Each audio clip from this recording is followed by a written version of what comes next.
We did a research project, a study called Oblivion Houses, where we studied the transparency in architecture. We demonstrate how blurring the boundaries between inside and outside, between artificial and natural, actually has a positive impact of the residents and of the well-being of the residents. It also helps the natural ventilation, and it brings also the residents closer to nature. It makes them feel more aware of their environment and also has a positive psychological effect when you're closer to nature. I think when we look in nature, we find a lot of answers to see how it's organized, what materials are there, and we have to make more conscious choices in the design. In a world increasingly facing the challenges of climate change, with the Building Green podcast, we will dive deep into the intersection of architecture, design, urbanism, and environmental responsibility. I'm Ladina Schipp, your host. I've been an architect and building site manager for the past 10 years. During my studies at ETH in Switzerland, as well as in my working environment, I've had many touchpoints with sustainability, like many of you, I guess. I've also learned to question what I've been told, which is why I decided to go deeper into the topic and uncover what sustainability actually means. My mission is to highlight the transformative power of sustainable architecture, not just as a practice, but as a catalyst for broader societal change. Subscribe for more of our content and enjoy the show. So, Miroslav, welcome to the Building Green podcast, where architecture meets the heart of sustainability. I'm thrilled to introduce you, Miroslav Naskov. You're not just a master of design, but a storyteller of spaces that respect our planet. You graduated at Architectural Association in London, and you brought visions to life at Zaha Hadid Architects, and you now lead Mind Design and Dumb World. Today, you join us to share your journey of creativity and care of the world. So, Miroslav, thank you so much for joining me. Can you start by sharing your story with me? What brought you to founding your visionary architectural practices? Hey, again, thank you very much for the invite. I'm pleased to be part of it and looking forward to this in-depth conversation. So since my early age, I was very creative and ambitious kid. And I was very curious about the environment around me, especially the nature. I really love nature. And I remember one of the first things and one of our most favorite things to do with my friends was actually building shelters inside the bushes and spending like long summer days inside there talking stories or just having fun. So staying close to nature have always calmed me down and make me feel tranquil, which eventually graduated. In my student years, I have been always attracted by organically shaped buildings. Especially, I really admire the work of Zaha Hadid and how she used curvature to define spaces and to build architecture. I find it very fascinating. I remember one of the first buildings that I have visited when I came to live in London was the Aquatic Center. Still very clear in my mind how I was running around the building and I wanted to see more, to explore more of it, to see the surrounding area. It's definitely a building that evoked emotion in myself. I really like its timber cladding facade. I find it very naturally shaped and very beautiful. So this building is something that really boosts my experiences and I really love spending time there. In my educational study, I was lucky enough to meet very inspirational people. For instance, Patrik Schumacher, which studio I have been in when my studies in DRL. I learned a lot from him, from presentations, from spending time together, seeking feedback. And it was very important for my journey at that point. Also, Tius Peropoulos, the director of DRL at DAA, is always very helpful to ourselves.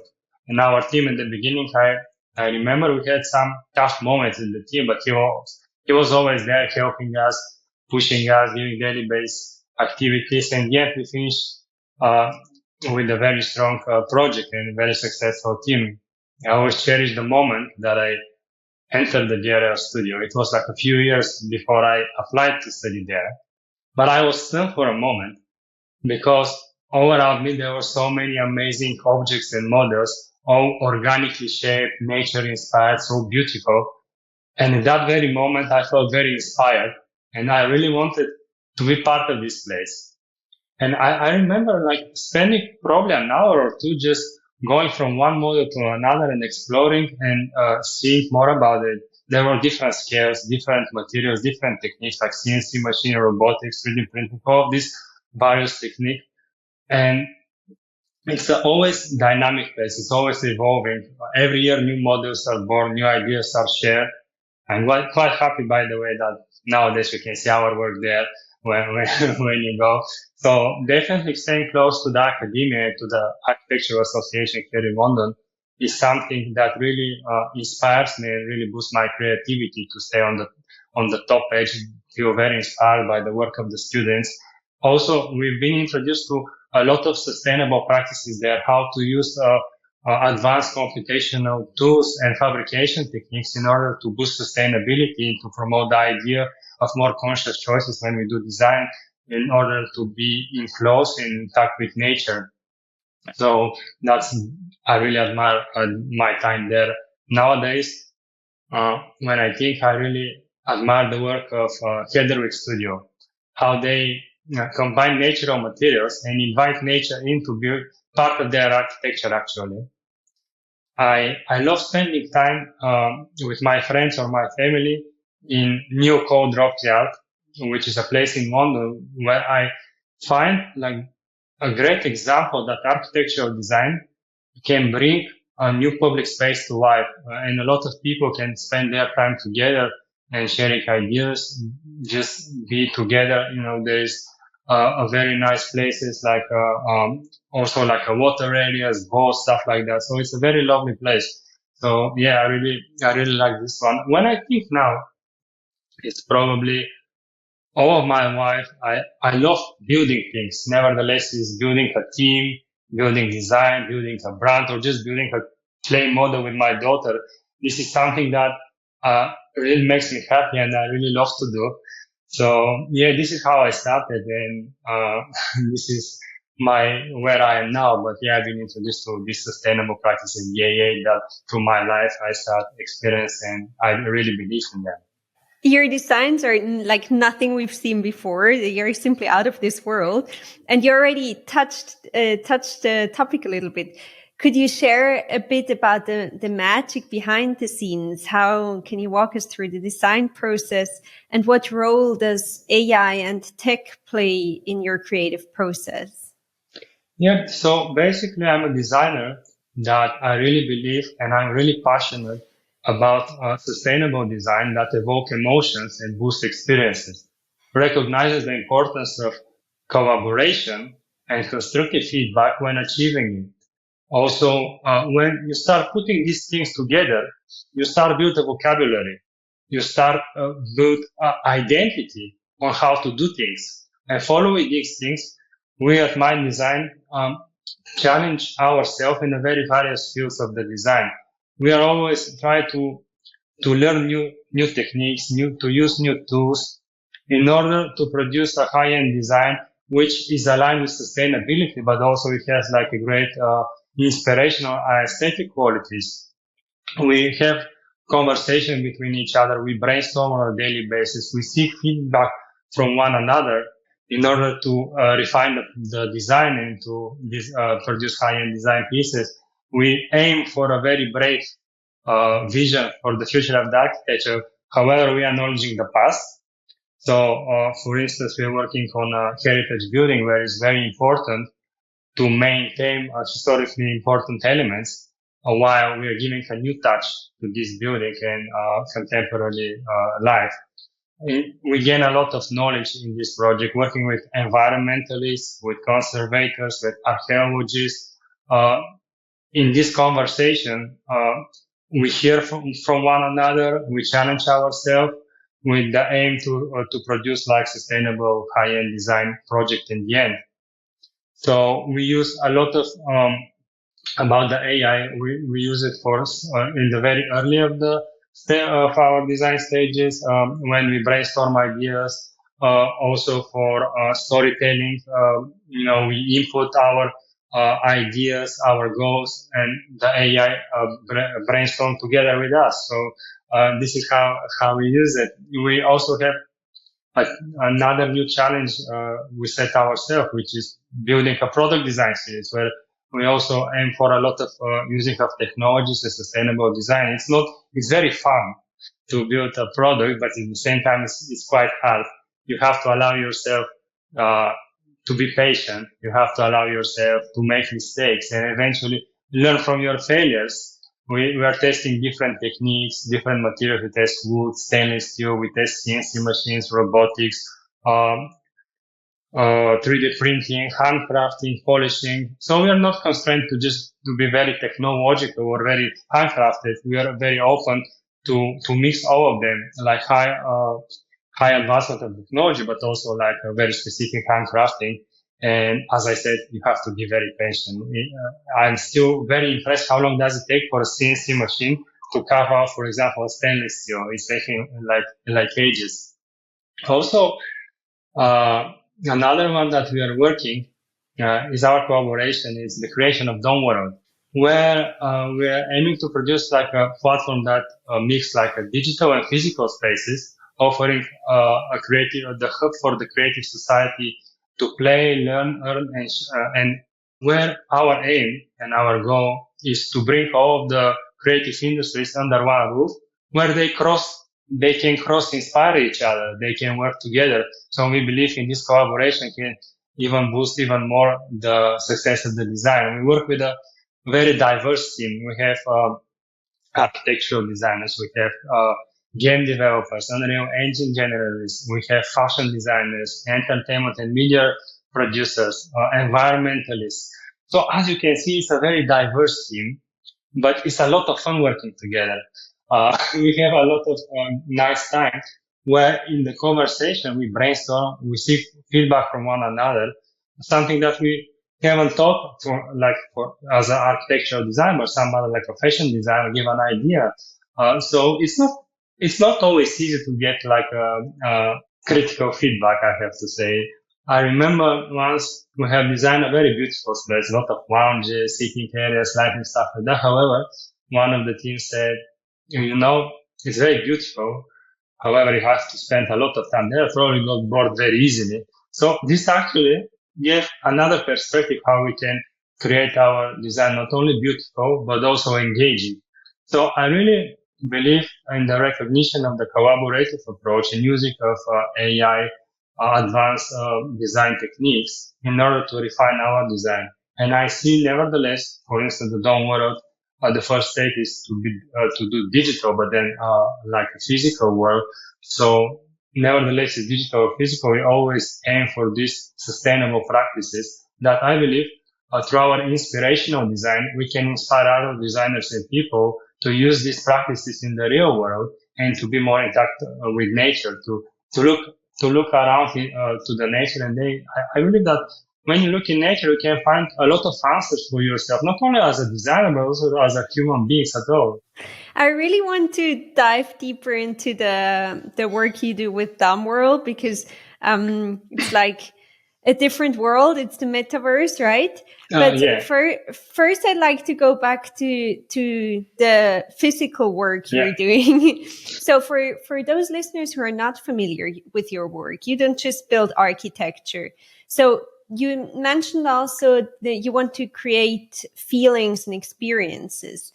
Can you give an example, like walk me through a project of how you achieve that and how you incorporate sustainability into those projects as well? As I said, in our practices, in our design ideas, we always aim for using sustainable materials and sustainable design practices. For instance, I really love timber. I really appreciate the aesthetic qualities that it has the timber, and also this kind of warm effect that it brings to the table when used in the design spaces. So nevertheless, it's digital or physical, we make this statement for using sustainable design practices that can inspire people. As I said, also we believe when the materials are locally sourced, this is even better because it has this feeling of easiness, reducing the carbon footprint for transportation and stuff like that. Another way is like we did a research project, a study called Oblivion Houses, where we studied the transparency in architecture. We demonstrate how blurring the boundaries between inside and outside, between artificial and natural, actually has a positive impact of the residents and of the well-being of the residents. It also helps the natural ventilation, and it brings also the residents closer to nature. It makes them feel more aware of their environment, and also has a psychological effect on a positive psychological effect when you're closer to nature. Also, I think when we look in nature, we find a lot of answers to see how it's organized, what materials are there, and we have to make more conscious choices in the design. Another one that we did is an interior project called Dream House. There, we work with locally based fabrication companies, which from one side was very interesting and also very productive. And from the other side, it really reduced the carbon footprint for transportation of the design pieces, of the bespoke design pieces that we have designed. For instance, like furniture, lighting, and other interior elements. One more thing that I want to mention on this point is I really do believe that architecture should pay a very strong attention to the in-between zones between the buildings. These spaces, if we activate them, if we create like green parks, urban parks, we can stimulate people to have a walk, to cycle or to jog instead of driving a car or riding a motorcycle. Also, introducing trees and plants in urban areas have a significant impact of the environmental conditions. For instance, in the summer days, it really reduces the heat, and also it has psychological effect on the human beings and on the people. So these are the things that we are doing in our real life and in our projects. Very interesting. And many of your projects look quite futuristic, with a lot of soft forms and curves, and also the way you represent them are mostly like renderings. Can you build them or construct them exactly how they look in, or not exactly, you know what I mean, how they look in the renderings? And if so, what are the biggest challenges you face in transforming from the first vision into a build project? Yeah, of course. I think and I believe that our project, when you first see them, they look very intricate and very fascinating. But actually, they are very simple. We use very small moves, which are small, but it has like a very strong effect. So the geometry is not that complex. The geometries, as I said, have like a very strong design qualities, but at the same time they are optimized. And with the right team, with the right expertise, they are absolutely possible to get built. Of course, in some of our concepts, they're even more brave, where we go a little bit away from the reality, but this is with them to speculate and provoke wondering in people. Is that can be possible? What does look for? How can do that? I think that's another characteristic of our design, that we really provoke people to think about our designs and to really ask this question: what is this? How we can build it? So to find answers is something interesting. Also, our designs are quite a lot like a link to something else. Oh, look, this looks like a ice cream, or this looks like a wave, or something like that. Can we build it in the real world? And the answer is yes, we can build it with the right team, with the right expertise. Nowadays, the technologies, the knowledge of human beings, the fabrication techniques have been quite developed, and what we're doing is absolutely buildable. As I said, we are doing like a very controlled, pure design, which is easier to translate from the rendering to the real world, for sure. It's a matter, it's a matter of will. It's a matter of course, of budget, but it's mostly like if you want to do it, you always find a way. You may need to optimize some part of it and keep this very strong element that make the design evoke emotion in people. And on the other parts, you go a little bit more conservative, but that's okay. So, of course, in every project, there is, like I said, the concept, and then you have to work through it to get built in reality. So you said you optimize, like in terms of sustainability, you really connect people to nature and you optimize the materials you use and how you use them. I have a critical question, I know, and I'm excited to hear your answer. As you build, like usually, I don't know if it's just the images you show or if the projects really are like that. They usually are built like in the middle of nature. What do you say about, do we have to build in the middle of nature, or do we have to rather maybe bring more nature into cities? I think, for sure, we have to bring more nature into cities. That I really believe in, and I really think like the city centers need more nature. And as I said, activating this in between zones in between the buildings is something that I really believe, because introducing trees and plants significantly improve the environment in the urban areas. So that answer is totally yes. When talking like buildings into nature, when we do that, we have to really respect the nature and to not take away from the nature. So I see when we build buildings into nature, it's more like an extension to nature. It's not nothing taking away from nature, but it's artificial extension to the nature. But that feel like, as I said, blurring the boundaries between artificial and nature when we use like sustainable materials like the timber, when it's eventually harvested sustainably, when the trees are grown by this purpose and then replaced by the other. So I see when you build in nature, you have to really respect the nature to be more like an extension to the nature. So you use natural materials and you don't really take away from it, but you really add to it. So yeah, that's the answer to your critical question. So ideally, you would take a tree that has been there and use it for the construction before it dies.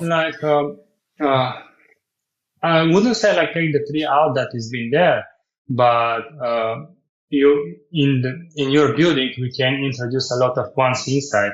Also a lot of greenery on the roof, on the terraces, that you can take like, let's say like a 10 or 20 or 30% like of the plant, but you introduce 150% of a new plant. So you actually add more, because if you have a building, you take just like the area and you remove this greenery. Okay. But then you have like 2 or 3 levels where you can introduce more greenery. You actually add more to it. So it's even more natural than before. Of course, it's, you have to find a balance.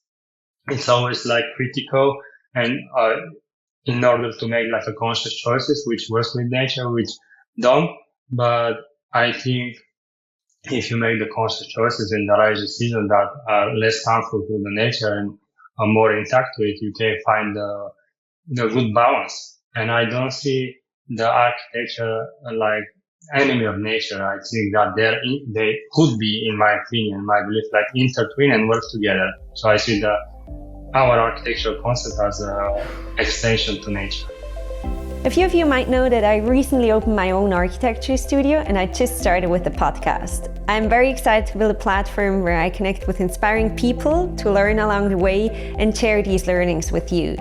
So if any little thing has inspired you, or if you learned anything new, I'd appreciate if you could rate the show or share my content on social media, Spotify or YouTube, or wherever you listen to it. And if you think there are any touch points between you and me, I'd be super happy to connect with you. Feel free to reach out on any platform. Yeah, your architecture is not just like a block within the nature, it grows like around the nature. Yeah, exactly. If it's on the hill, we just don't take off the hill, but we like make this, like a terrace or whatever it is, so we make like an extension of it, and then we build on top, and we extend the natural pieces inside. So we invite this greenery to come in. This is what we believe and what we're trying to do. As I said, I really love nature. It's really cool me down. So being close to it is something very important for me. Yeah. Yeah. So moving away from the physical nature into the metaverse, for someone like me who's never logged into the metaverse, can you describe what it feels like to walk through these digital spaces you create? Well, I see it very inspiring because we use the same principle. Actually, when you may think that's very different, but when you design for the physical or for the virtual world, actually, we use the same principles. Uh, when you build something in real life, you have to think how to build it, how to optimize. When you build something for the virtual world, you also have to think how to put it in the game engine, how it's going to perform. We have to optimize it as well. So the principles are the same. And nevertheless, we build digital or physical. We also aim, we see it more as inspiration. So we build we use sustainable materials for our visualization, for our virtual world that I believe is very inspirational.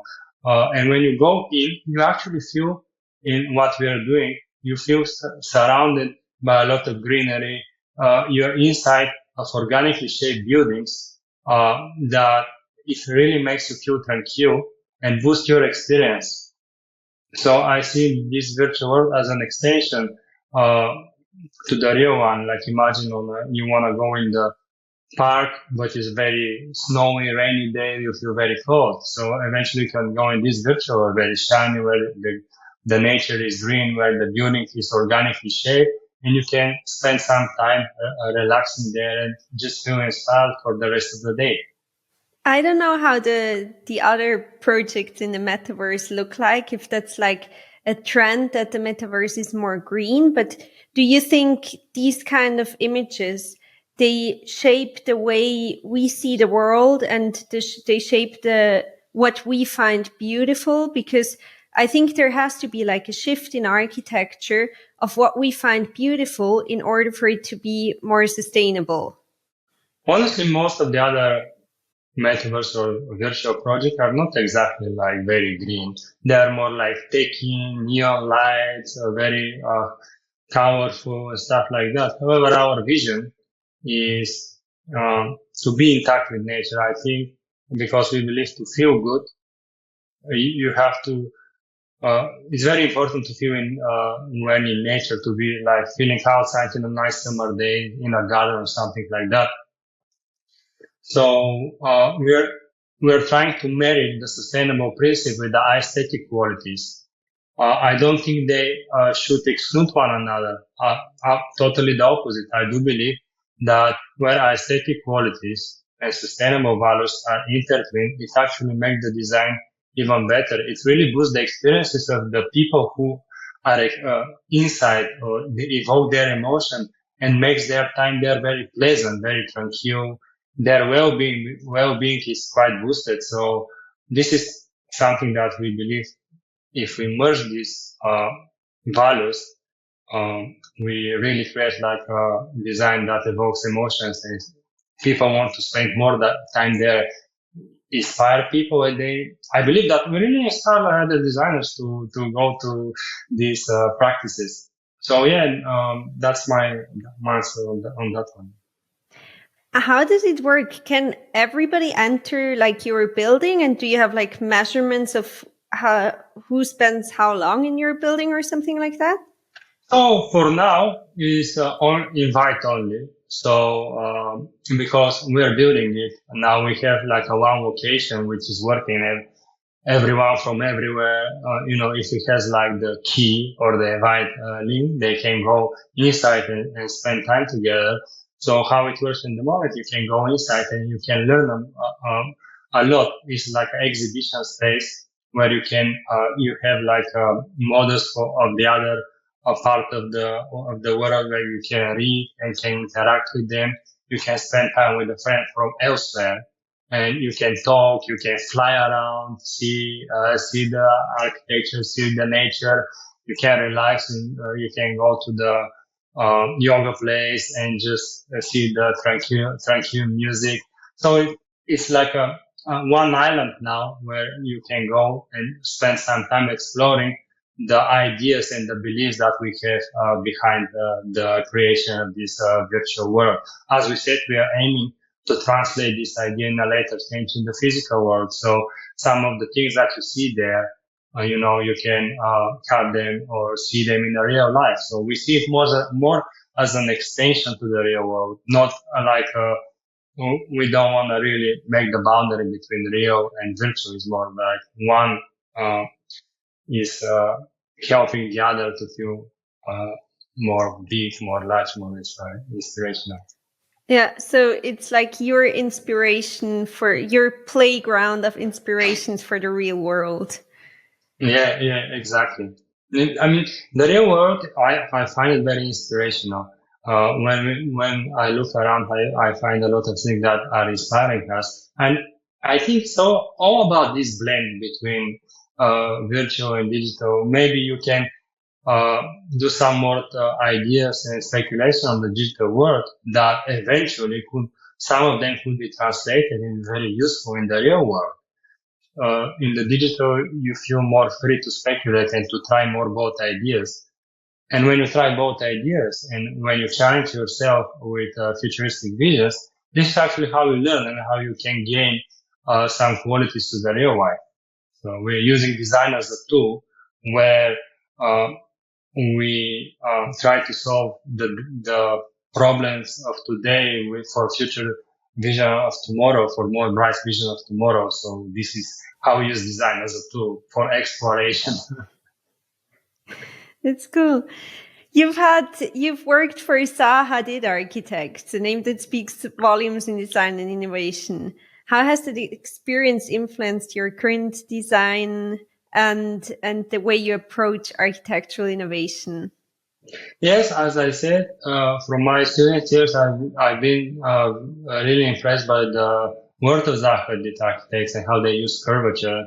And it's something when I work there, I, I learned how to work with people, how to share ideas. At that point, I remember we were working predominantly from home, and so it was a very tough period from all of us. However, we learned a lot of lessons. For instance, we learned how to work remotely, and this actually boosted the idea of foundation of mind design when I successfully start building a team that is located in different places of the world. However, we were able to start working together and produce high-end design pieces. Uh, Also, like in DRL, I've been part of the Patrik Schumacher studio, and I learned a lot from him in the conversation, the feedback of the beliefs for architecture.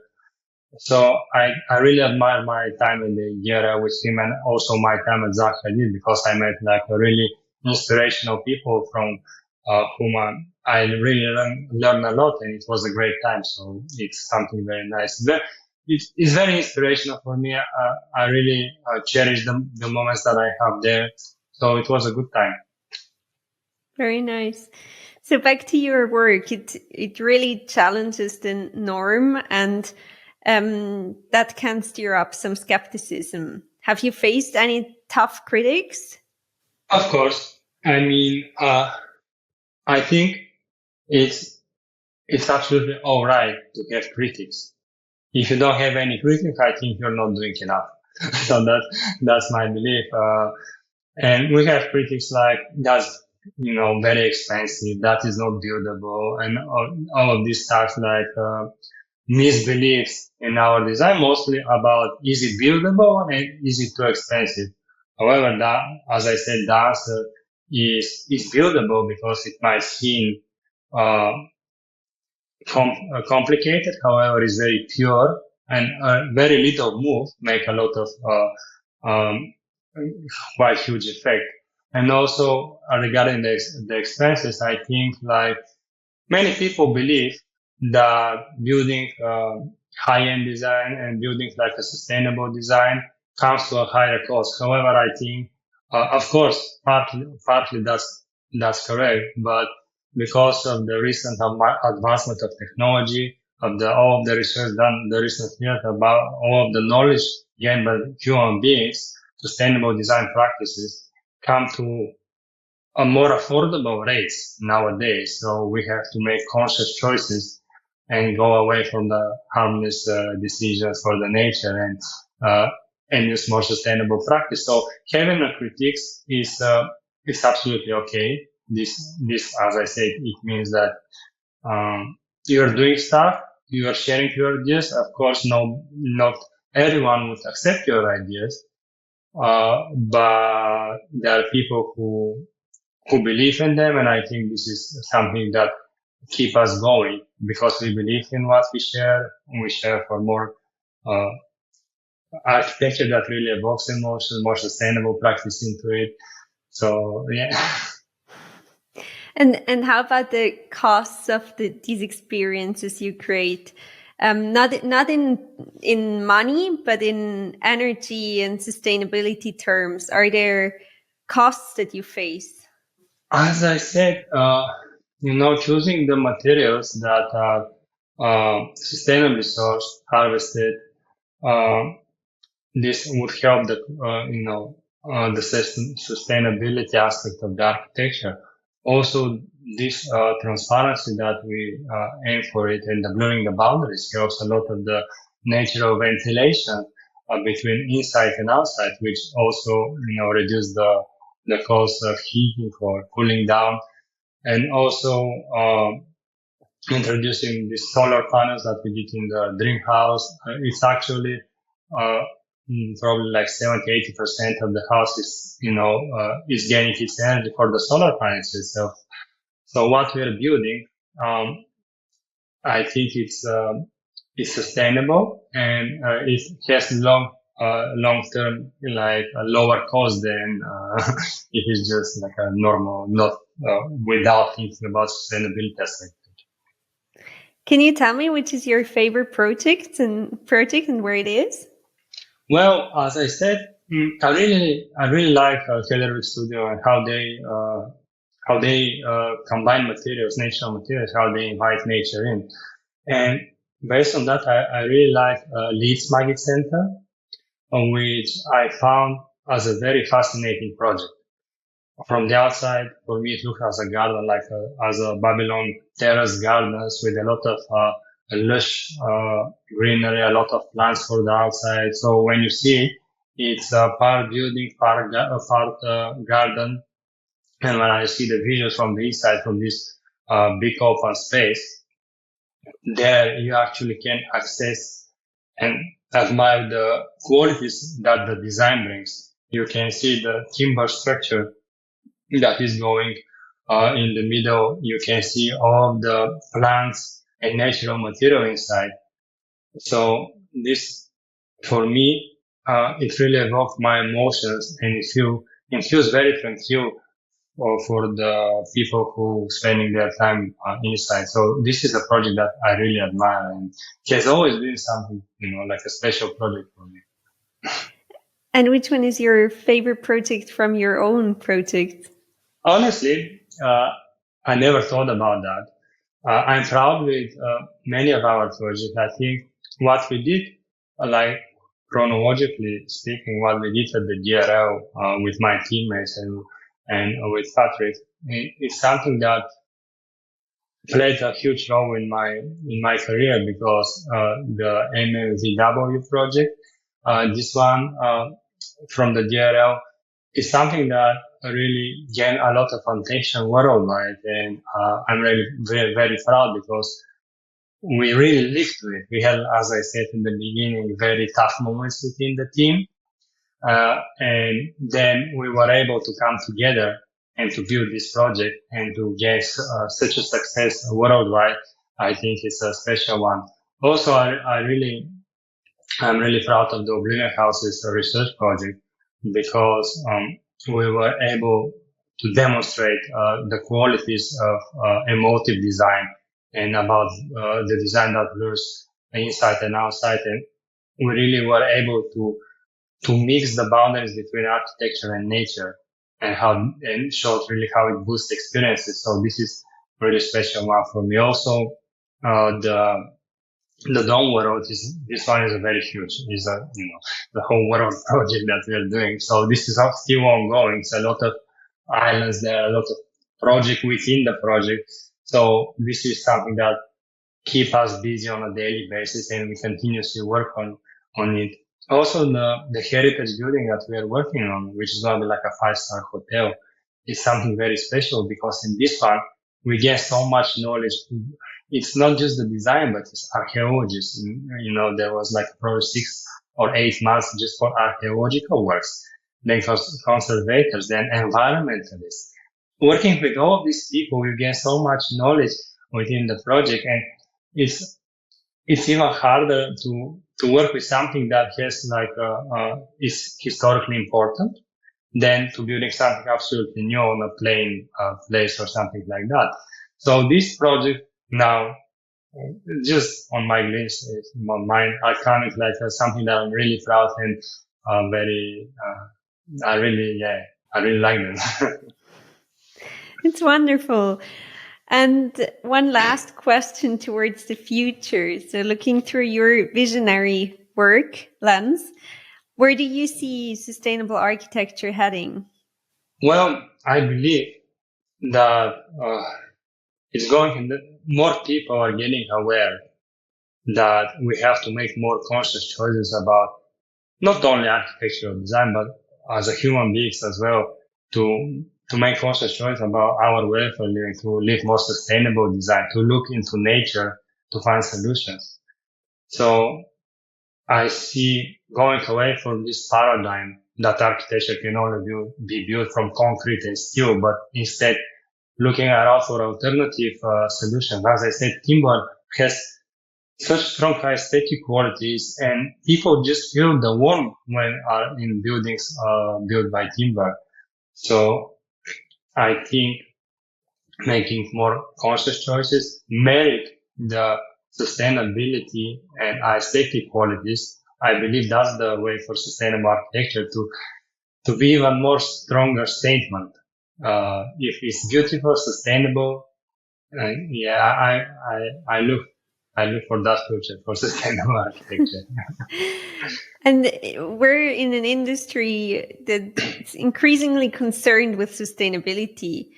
Do you think there is a trade-off between innovation and the environment in terms of the energy consumption that the high-end computational design processes take? I think with the advancement of the technologies, the energy that is needed for all of these processes are gonna go down. It's gonna reduce. So of course, at the beginning, when we do this innovation, they come on a high cost. But if you look more long term, I believe that this eventually would be helpful for sustainability values and for the more sustainable way of living and way of building. So even though nowadays it might seem that all of these things come on a very high efficiency cost, I think long term they're going to be actually the other way around, more beneficial. I think great things takes time. So yeah, thank you very much, Miroslav. It has been a pleasure talking to you. Thank you very much for the invite once again. It was a very pleasant time for me as well. A huge thank you for listening.